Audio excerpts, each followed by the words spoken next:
Assalamualaikum warahmatullahi wabarakatuh. Saya Ananda Nazila Ivana Putri, NIM 2110127220030. Saya dari kelompok Disgrafia 10. Assalamualaikum warahmatullahi wabarakatuh. Perkenalkan, nama saya Tindi Audiasa Putri dengan NIM 21101271271200006. Hai, perkenalkan, nama saya Muhammad Maulidi Akbar dengan NIM 2110127210044. Saya dari kelompok 10, yaitu kelompok Disgrafia.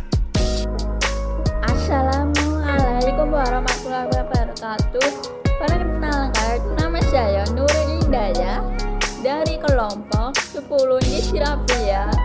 Nomor NIM 21111273200012. Saya Tiara Auliani dengan NIM 2110127220040. Perkenalkan, nama saya Henur Anggraini dengan NIM 2110127120012.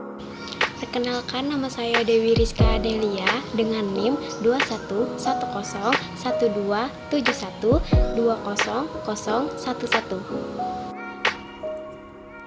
Nama saya Purnama Sari, NIM saya 2110127220014. Assalamualaikum warahmatullahi wabarakatuh. Perkenalkan, nama saya Istiqomah, NIM 2110127220042.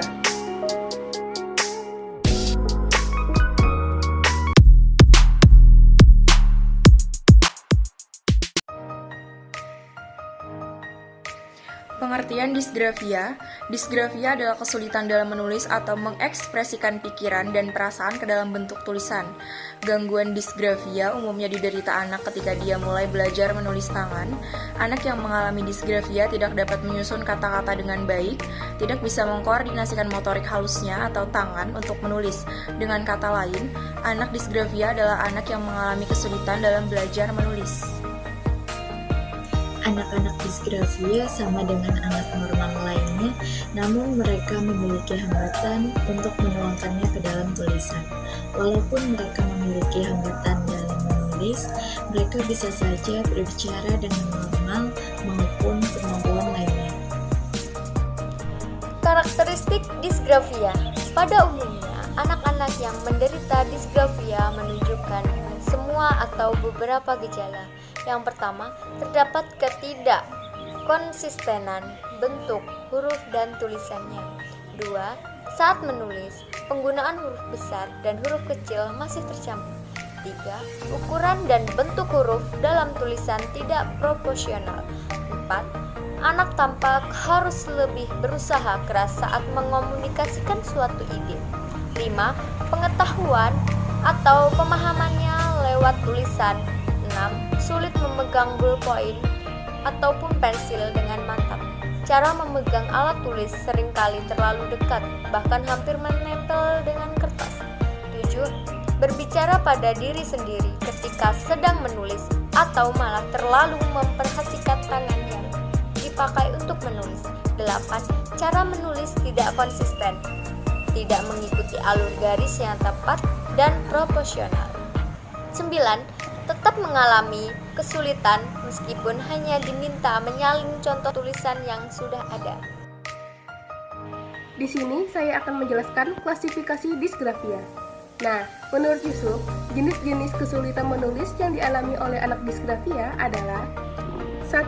Terlalu lambat dalam menulis. 2. Salah arah dalam penulisan huruf dan angka. 3. Menulis terlalu miring. 4.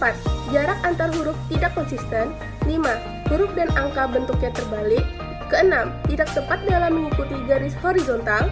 7. Bentuk huruf dan angka tidak dapat terbaca. 8. Tekanan pensil tidak tepat. 9. Ukuran tulisan terlalu besar ataupun kecil.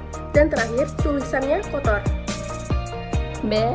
Kendall dan Stephen 2012 membedakan jenis-jenis disgrafia menjadi 5, yaitu 1. Disleksia disgrafia, 2. motor disgrafia, 3. disgrafia spasial, 4. fonologi disgrafia, 5. leksikal disgrafia.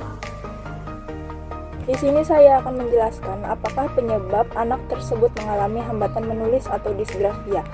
Penyebab paling umum terjadinya disgrafia adalah neurologis, yaitu adanya gangguan pada otak bagian kiri depan yang berhubungan dengan kemampuan membaca dan menulis. Selain itu, penyebab lainnya bisa terjadi karena trauma kepala, baik disebabkan oleh kecelakaan, penyakit, dan lain-lain.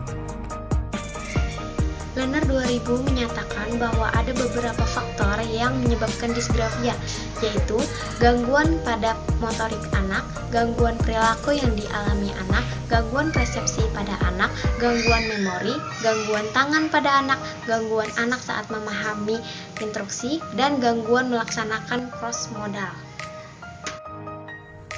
Cara penanganan pada anak disgrafia. Anak disgrafia tidak bisa dibiarkan belajar menulis sendiri. Mereka perlu bimbingan secara khusus.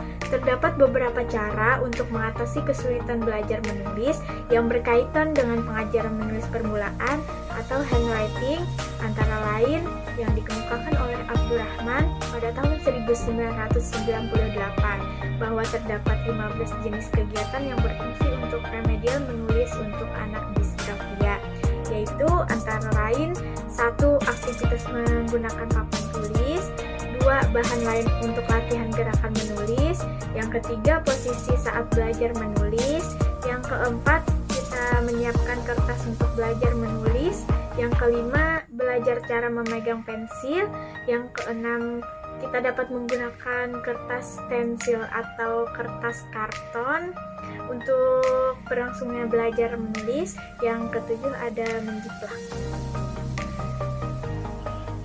Saya akan melanjutkan penjelasan dari teman saya tentang cara penanganan anak disgrafia.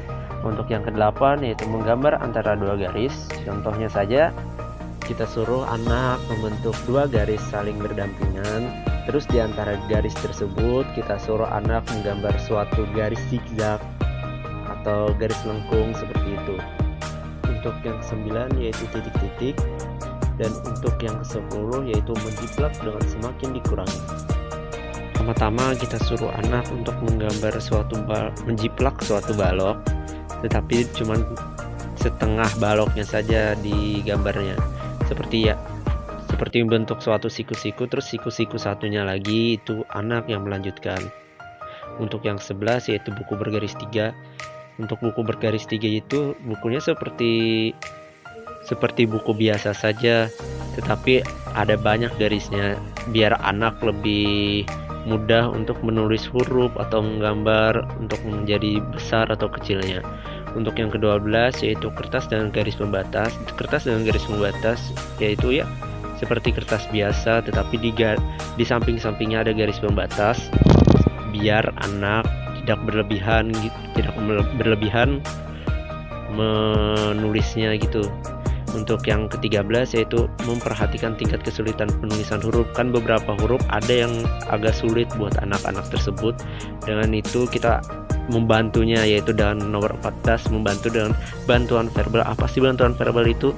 Contohnya saja kita membantu dengan berbicara atau dengan menulis, atau kita suruh dia membaca gitu biar dia paham. Untuk ke-15 kata dan kalimat. Pertama-tama contohnya saya seperti kita mengajarin dia untuk mengingat suatu kata, terus sedikit demi sedikit gitu agar menjadi suatu kalimat. Terima kasih.